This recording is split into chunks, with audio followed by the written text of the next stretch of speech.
EMS TV आपका भरोसेमंद news network. यहाँ आपको मिलेगी हर बड़ी खबर हिंदी के साथ साथ अब इंग्लिश में भी। नेशनल, इंटरनेशनल और मध्य प्रदेश की हर बड़ी खबर लाइक करें, सब्सक्राइब करें और ज्यादा से ज्यादा शेयर करें और बने रहें हर बड़ी खबर के साथ। EMS TV, English first and fast.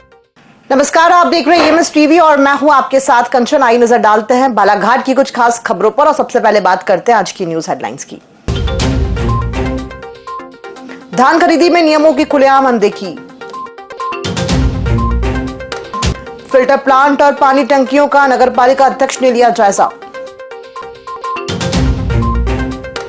और रोजगार मेले के नाम पर युवाओं से धोखा, तमिलनाडु से बालाघाट लौटे 7 युवक।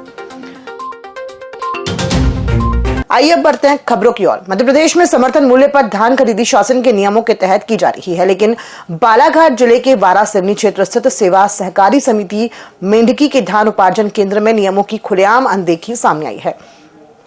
केंद्र पर तौल कांटा मौजूद होने के बावजूद बारदानों से कटोरे द्वारा धान निकालकर तौल की जा रही है, जो निर्धारित मापदंडों के विरुद्ध है। इसके अलावा धान का ढेर बनाए बिना सीधे बारदानों में पलटी की जा रही है, जबकि जांच और सत्यापन की प्रक्रिया अनिवार्य है। सूत्रों के मुताबिक ये गड़बड़ी लंबे समय से जारी है, लेकिन अब तक जिम्मेदार अधिकारियों ने कोई ठोस कार्रवाई नहीं की है। कांग्रेस जिला अध्यक्ष व बहियर विधायक संजय उइके ने वन विभाग पर गंभीर आरोप लगाए हैं। उन्होंने कहा कि दक्षिण बहियर क्षेत्र में 150 आदिवासी परिवारों की 103 हेक्टेयर निजी भूमि पर वन विभाग ने बिना मुआवजा और नोटिस के जबरन कब्जा कर लिया है। ये भूमि वर्षों से आदिवासियों की कृषि और आजीविका पर आधार रही है। विधायक ने 90,823 हेक्टेयर निस्तार भूमि पर भी अवैध कब्जे का आरोप लगाया। उन्होंने जिले के भूमि रिकॉर्ड में भारी विसंगतियों की ओर इशारा करते हुए मामले की निष्पक्ष जांच, पीड़ितों को भूमि वापस दिलाने और दोषियों पर कार्रवाई की मांग की है। बालाघाट जिले में जो जमीन है, सरकारी जमीन, निजी भूमि और निजी भूमि के साथ साथ प्लस सरकारी जमीन जो राजस्व विभाग के कब्जे में है, वो लगभग 4,569.67 वर्ग किलोमीटर उसका क्षेत्रफल है। इनके वर्किंग प्लान में इनका नोटिफिकेशन दर्ज होता है कि कब आरक्षित वन हुए, कब संरक्षित वन हुए। उस नोटिफिकेशन में इनका पूरा वर्किंग प्लान होता है। वर्किंग प्लान देश आज़ाद होने के पहले से वर्किंग प्लान बनता आया है। तो उस वर्किंग प्लान में, इनके खुद के वर्किंग प्लान में बहुत सारे ऐसे नोटिफिकेशन हैं जो धारा 4 में और धारा 20 में आरक्षित वन की, धारा 29 में संरक्षित वन की जो नोटिफिकेशन है, वो नोटिफिकेशन इनके पास है ही नहीं। वो नोटिफिकेशन ही नहीं है। तो जब वो नोटिफिकेशन ही नहीं है जिले में इनके पास रिकॉर्ड में, तो कैसा वो अपना दावा कर रहे हैं कि यह भूमि हमारी। लालबर्रा थाना क्षेत्र के ग्राम मिरेगांव में बीती रात चोरी और मारपीट की सनसनीखेज घटना सामने आई है। पूर्व सरपंच छोटेलाल गौतम के घर नकाबपोश बदमाशों ने धावा बोला और लूटपाट के साथ जानलेवा हमला किया। घटना रविवार सोमवार की दरमियानी रात करीब 1:30 बजे की है, जब 3 अज्ञात बदमाश हाथों में डंडे लेकर घर में घुसे। बदमाशों ने छोटेलाल गौतम का गला दबाकर पैसों की मांग की, उनकी पत्नी के गले से सोने का हार छीना और घर से 1,000 नगद व मोबाइल लेकर फरार हो गए। घटना के बाद गांव में दहशत का माहौल है। पैसा मांगते रहे। मैंने कहा मेरे पास पैसा नहीं है। मेरे पैसा नहीं तो मेरे जेब में 1,000 रुपया था, वो मैंने उनको दिया। उसके बाद में वो इधर आए और मेरी घरवाली जहाँ सोई थी उसके गले का वो ये कर लिया और उसको मारने पीटने को आमादा हुई और बाहर निकल। इंदौर की हालिया घटना को लेकर नगर पालिका परिषद पूरी संवेदनशीलता के साथ सतर्क नजर आ रही है। नगर पालिका अध्यक्ष भारती सुरजीत सिंह ठाकुर ने सोमवार को वार्ड क्रमांक 1, 2, 5 और 31 में तकनीकी दल के साथ निरीक्षण किया। इस दौरान जल प्रदाय पाइपलाइन में गंदे पानी की समस्या के समाधान हेतु खुदाई करवाई गई और फिल्टर प्लांट पहुंचकर कर्मचारियों को सुरक्षित तरीके से कार्य करने के निर्देश दिए गए। नगर पालिका अध्यक्ष ने बूढ़ी स्थित पानी टंकी का निरीक्षण कर सफाई कार्य शुरू करवाया और नियमित सफाई सुनिश्चित करने के निर्देश दिए। वार्ड 5 और 31 में वार्ड वासियों से चर्चा कर पुराने व अनुपयोगी सार्वजनिक नलों को तत्काल बंद करने के निर्देश दिए गए। वार्ड 2 में भी पाइपलाइन की स्थिति का जायजा लिया गया।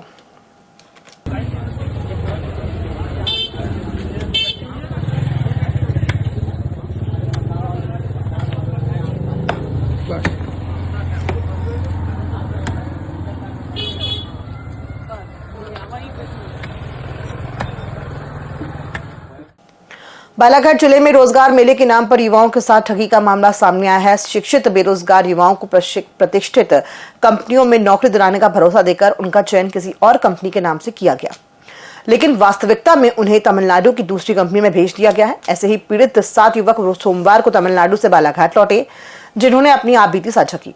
युवाओं का कहना है कि रोजगार मेले में उनका चयन टीवीएस कंपनी के लिए हुआ था, लेकिन वहां पहुंचने पर ना तो रहने और ना ही खाने की व्यवस्था मिली। आयोजकों से शिकायत के बावजूद समाधान नहीं हुआ, मजबूरन उन्हें वापस लौटना पड़ा। वहीं हट्टा थाना क्षेत्र की एक युवती ने भी वीडियो के जरिए अव्यवस्था उजागर की। कांग्रेस जिला अध्यक्ष व बहियर विधायक संजय उइके ने निष्पक्ष जांच की मांग की है। ये हमारे दोस्त लोग हैं जो कितने बज रहे भाई अभी 1:30 बजे ऐसा चूल्हे में खाना बनाना पड़ रहा है वो बालाघाट से। ये 1:30 बज रहे हैं। देखो रोजगार के तहत हम सबको बेंगलोर बोल के तमिलनाडु कृष्णागिरी में लाया गया है। मेरे को यहाँ आए हुए 1 महीना हो गया है, बट यहाँ पे आए हुए 1 महीना हो गया है, बट मैं जब से यहाँ पे हुई मेरे को हेल्थ प्रॉब्लम है। मैंने यहाँ पे सुपरवाइजर से लीव भी मांगा, बट मेरे को कोई लीव नहीं मिला। तबीयत खराब रहने के बावजूद भी, ज़्यादा ख़राब होने की वजह से मैं यहाँ पे रिज़ाइन दे चुकी हूँ। रोजगार मेले में हम 19 नवंबर को गए थे और हमको यहाँ से लेकर के गए थे 30 दिसंबर को, और हमको बेंगलोर लोकेशन बताया गया था जहाँ पे कंपनी है टीवीएस कंपनी का नाम बता के लेके गए थे, और तमिलनाडु बॉर्डर पे लेके गए थे लिंडा स्पार्क कंपनी में, और वहाँ का रहने का ठिकाना भी नहीं और खाने वाने का कुछ भी नहीं। जो हमको लेके गए थे मैडम जी, उन्होंने हमको ऐसे छोड़ के चले गए, खाने की व्यवस्था भी नहीं कराए, ना रहने की अच्छे से। और फिर वहाँ पे बिहारी लोग थे, वो भी नशे में थे, गांजा सिगरेट दारू नशे में थे, और वहाँ पे इतनी गंदगी थी 2 मिनट भी खड़े नहीं रह सकते। पहले तो बताए टाटा मोटर्स में ले जाएंगे, फिर हमारा उसमें नहीं हुआ तो फिर टीवीएस एजेंसी यानी कंपनी ले जाएंगे बोले, फिर वहाँ हमारे को नहीं ले गए, उन्हें वहाँ अलग जगह ले गए। सर यहाँ मीटिंग थी तो यहाँ भी बुलाए थे कलेक्टर ऑफिस में। कंपनी का नाम था सर विंडा। सर घर से हमारे पिताजी ने 2000 दिए थे। हमारे वहाँ रहना खाना पीना सब किसी का जमा नहीं सर, अपने पैसे से खा रहे हैं, अपने पैसे से रह रहे हैं। सिख धर्म के 10वें गुरु साहिब श्री गुरु गोविंद सिंह जी का 359वां प्रकाश पर्व 5 जनवरी सोमवार को हर्षोल्लास से धूमधाम के साथ मनाया गया। इस अवसर पर गुरुद्वारा श्री गुरु सिंह सभा में विभिन्न कार्यक्रमों का आयोजन किया गया। सुबह से ही गुरुद्वारा में मत्था टेकने श्रद्धालुओं की भीड़ लगने लगी थी। श्री गुरु सिंह सभा गुरुद्वारा में सुबह 8:30 बजे अखंड पाठ साहिब की संपूर्णता की गई। तत्पश्चात 10 से 11 बजे तक साधु संगत द्वारा शब्द कीर्तन, सुबह 11 से दोपहर 12:30 बजे तक इंदौर से पधारे भाई अमृतपाल सिंह जी द्वारा विशेष शब्द कीर्तन किया गया। दोपहर 1 से 1:30 बजे तक बलवीर कौर खंडूजा परिवार की ओर से गुरु का लंगर कराया गया, जिसमें सिख समुदाय के अलावा अन्य समाज के सभी वर्गों के लोगों ने साधु संगत के साथ पंगत में बैठकर लंगर ग्रहण किया।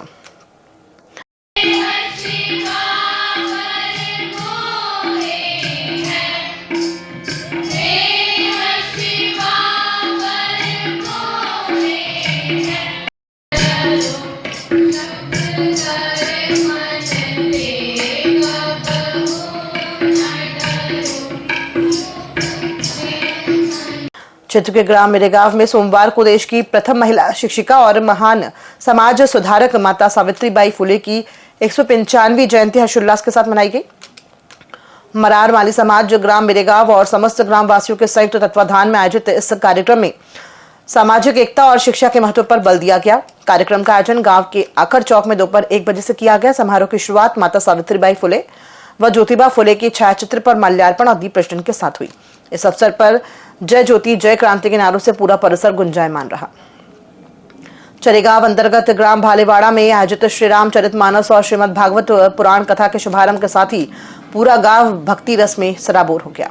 कथा स्थल पर श्रद्धालुओं की भारी भीड़ उमड़ रही है। वहीं दूर दराज के गांवों से भी बड़ी संख्या में भक्त कथा श्रवण के लिए पहुंच रहे हैं। कथा वाचन प्रख्यात कथावाचक पंडित सत्येंद्र पांडे द्वारा किया जा रहा है। उन्होंने भगवान श्री राम के आदर्श जीवन और श्री कृष्ण की लीलाओं का भावपूर्ण वर्णन किया। श्री राम जन्म, वनवास, सीता स्वयंवर, राम रावण युद्ध और श्री कृष्ण जन्म, गोवर्धन लीला और रासलीला के प्रसंगों ने श्रद्धालुओं को भाव विभोर कर दिया। भजन कीर्तन से वातावरण भक्तिमय बना हुआ है। करते करते करते बहुत दिन, और उसमें मालूम आज आप लोग बैठे हो, ध्यान रखो, आप लोग तो जल भी पी रहे हो, चाय भी ऊपर से पी रहे हो, और हम तो यहाँ भैया कथा कह रहे हैं ना, यहाँ चाय मिल रही ना यहाँ जल मिल रहा है यहाँ, लेकिन मिल रहा है, याद रखो। नगर के 5 वार्डों में पेयजल आपूर्ति करने वाली बूढ़ी स्थित पानी टंकी के वाल्व गंदगी के बीच खोले जाने का मामला सामने आया है। हैरानी की बात यह है कि इंदौर हादसे के बाद भी नगर पालिका शुद्ध पेयजल आपूर्ति को लेकर गंभीर नजर नहीं आ रही है। सोमवार को कुछ युवाओं ने मौके पर पहुंचकर विरोध जताया और व्यवस्था में सुधार की मांग की। युवाओं का आरोप है कि टंकी से वार्ड क्रमांक 11, 12, 13, 14 सहित एक अन्य वार्ड में पानी सप्लाई होता है, बावजूद इसके सफाई पर ध्यान नहीं दिया गया है। विरोध के बाद वाल्व की सफाई कराई गई। होश में आओ, तानाशाही नहीं चलेगी। कलेक्टर महोदय का आज यहाँ पर औचक निरीक्षण है, जिसके तहत आज पानी टंकी की कई महीनों के बाद सफाई करवाई गई है और आज यहाँ पे उनके स्वागत के लिए ब्लीचिंग पाउडर डाला गया है। और हमारे वार्ड क्रमांक 11, 12 और 13 के लोग जो रात दिन इसी प्रकार के दूषित पानी को पीने का काम करते हैं, जहां भारतीय जनता पार्टी की सरकार जहां स्वच्छ भारत अभियान के नारे को बुलंद करने का काम करती है, तो आप भारतीय जनता पार्टी के चाल चरित्र को देख सकते हैं कि भारतीय जनता पार्टी के लोग केवल खोखले वादे करने का काम करते हैं। बिरसा थाना क्षेत्र अंतर्गत ग्राम मालूम झोला मंडई निवासी एक महाविद्यालयीन छात्रा की जहरीली वस्तु के सेवन से मौत हो गई। अस्पताल चौकी पुलिस को तहरीर मिलने पर मृतका लता पिता दोलू सयाम उम्र लगभग 21 वर्ष के शव का पंचनामा कर पोस्टमार्टम के बाद परिजनों को सौंप दिया गया। पुलिस ने शून्य पर मर्ग कायम कर डायरी जांच के लिए बिरसा थाना भेजी है। परिजनों के अनुसार लता कमला नेहरू कन्या महाविद्यालय बालाघाट में बीएससी द्वितीय कक्षा वर्ष की छात्रा थी और शासकीय कन्या छात्रावास में रहती थी। मंगलवार को वो गांव आई और सोमवार सुबह तबीयत बिगड़ने पर अस्पताल ले जाते समय उसकी मौत हो गई। मामले की जांच जारी है। पता नहीं कैसा हुआ, बिस्तर में उल्टी की सुबह 4 बजे। उसके बाद वो जाके देखो, उसके बाद वो संडास गई पानी निकालने, संडास जाने के लिए। ग्रामीण थाना क्षेत्र के ग्राम कोसमी और बगदरा के बीच सोमवार दोपहर 2 बाइकों की आमने सामने से भिड़ंत हो गई। हादसे में एक व्यक्ति की मौत हो गई है, जबकि दूसरा गंभीर रूप से घायल हो गया। जानकारी के अनुसार मृतक नान्हालाल पिता ऐशन लाल नागोसे निवासी जागपुर थाना वारासिवनी अपनी नातिन के साथ बाइक से ग्राम खुटिया जा रहे थे। दोपहर करीब 2:30 बजे सामने से आ रही बाइक से टक्कर हो गई। दुर्घटना में दोनों बाइक चालक गंभीर रूप से घायल हो गए हैं, जबकि नातिन को मामूली चोटें आई हैं। घायलों को जिला अस्पताल लाया गया, जहां डॉक्टरों ने नान्हालाल को मृत घोषित कर दिया। दूसरे घायल राहुल बमुरे निवासी वार्ड नंबर 18 कोसमी को प्राथमिक उपचार के बाद बेहतर इलाज के लिए रेफर किया गया है। पुलिस मामले की जांच कर रही है। खबरों में फिलहाल इतना ही। दीजिए इजाजत। नमस्कार।